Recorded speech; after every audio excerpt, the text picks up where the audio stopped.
Here's my favorite recipe for 2024. Crispy steak fries cooked over a wood fire. A classic combo that's always a hit. Like, subscribe, and let's dive into it. Starting the weekend with a fire is my way to enjoy a solo steak and fries dinner. Let's wait about 30 minutes for the fire to get going.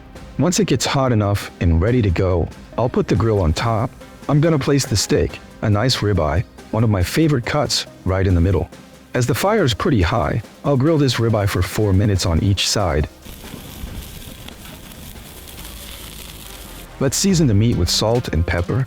Now I'm ready to flip it over and do the same to the other side.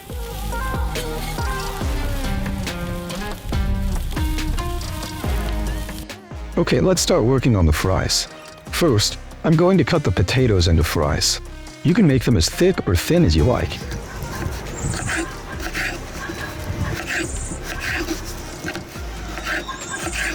Next up, I'll place the potatoes in a small bowl and season them with salt, black pepper, and garlic powder. Then, I'm going to thoroughly mix it all together to coat the fries with the seasoning. Alright, it's time to take the steak off the fire. I'll place the Dutch oven and add the oil and wait until the oil temperature reaches 300 degrees Fahrenheit. Once the oil is hot enough, I'll put the potatoes in the Dutch oven. Be careful not to splash any of the oil. While the fries are cooking, let's get back to the steak. We're gonna slice it.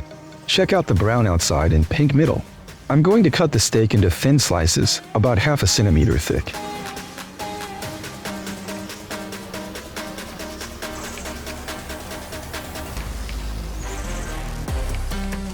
After about 7 minutes, the fries should be golden brown and crispy. So we're going to go ahead and remove them with a slotted spoon and try to shake off any excess oil.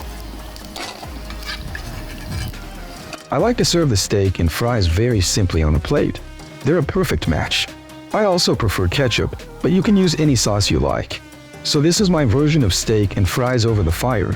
So simple but so delicious.